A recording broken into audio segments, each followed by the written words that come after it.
Right. Good day, guys. How are you? How are you? Hope you're well. Hope you're doing good.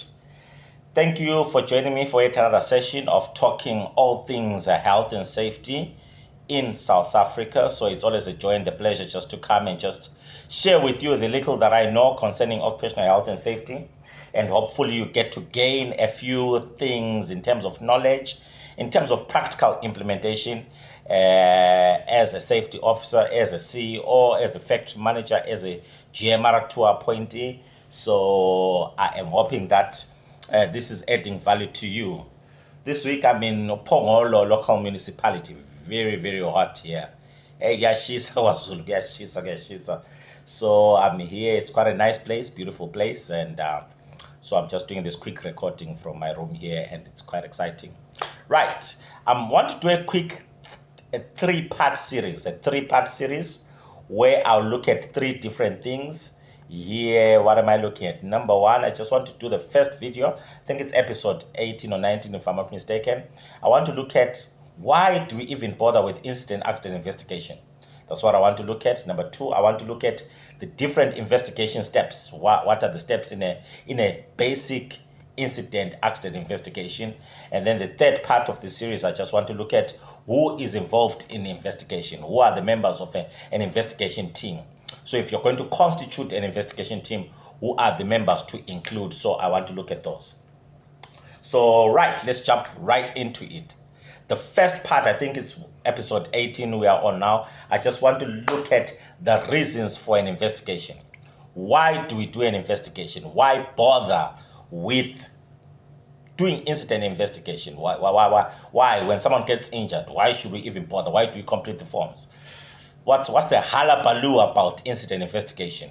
So this is critical. I just want to share with you. Now I want to share with you 6 main reasons why incident investigation is critical. Number one, investigations or incident and accident investigation is critical because you are able to then, if done properly, identify and remove the causes of incidents.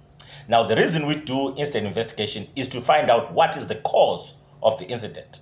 In fact, we want to go and look at the root cause of the incident. Why? Not just the surface cause, not just the symptomatic reasons the incident occurred. We want to go to the root cause. And once we identify the root cause, we are able to remove that root cause and therefore, avoiding reoccurrence. Because the basic idea of incident investigation basically is fault finding. Nope, it's not fault finding. It's fact finding to avoid reoccurrence. That's the basic idea. So the idea of doing incident investigation, or reason number one, is to then identify the causes of incidents and removing the causes and making sure that there is no reoccurrence of that particular incident. That's reason number one why we bother ourselves with incident investigation. Reason number two, the idea is to reveal the true situation encountered by the employees. That's the idea. So when you do incident investigation, we're trying to find out what happened, what was the real situation on the ground, and what are the day-to-day things which are faced by employees on the ground. Because sometimes when they tell management, when they tell employees or employee reps, we don't get it. But when we then do incident investigation, we then find out the true situation. Or it helps us reveal what is the real reason an incident happened. Remember, when an incident happens, sometimes people want to brush it under the carpet. People don't want to say really what happened.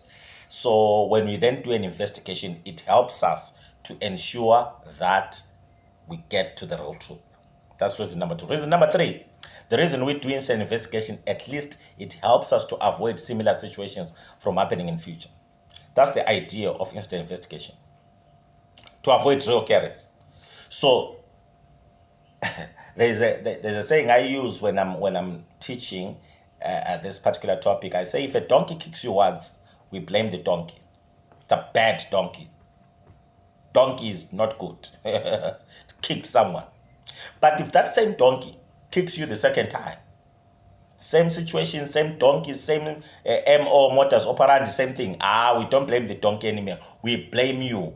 Why? Because you didn't learn from the first time the donkey kicked you. So when a donkey kicks you once, we blame the donkey. But when the donkey kicks you the second time, no, we can't blame the donkey. We blame you. Because our fund, you're not learning from the situation. So incidents, when they happen, colleagues, it happens. It's an incident, it's an accident. In fact, by definition, an accident is an unwanted, unplanned, unforeseen event that may lead to injury, loss of property. It's you know the definition. But it's unforeseen. It's unwanted. It's no one wakes in the morning and says, you know what, I feel like being involved in an accident. No one does that. But it happens. Now, if it happens the first time, we understand. But if it happens again, no, there's no understanding there, because you wouldn't have learned from the first time it happened.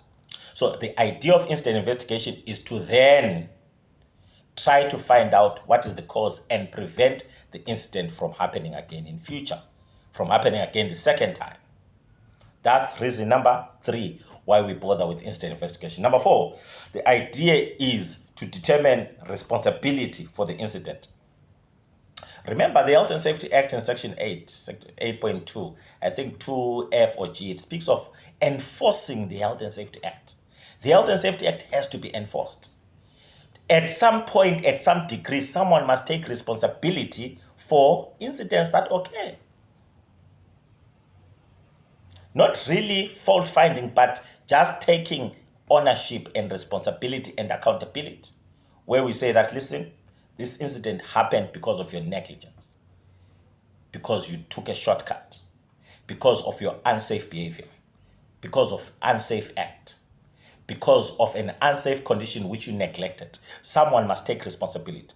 So when we then do investigation, we get to the bottom of things and we get to know who is responsible for that incident. That's important. And reason number 5 why we're doing incident investigation is to fulfill legal requirements. Besides the fact that it's good for business, it's the right thing to do, but we do investigations because it fulfills legal requirements. The Health and Safety Act requires that we do incident investigation. Section 19, or rather let's start with Section 18.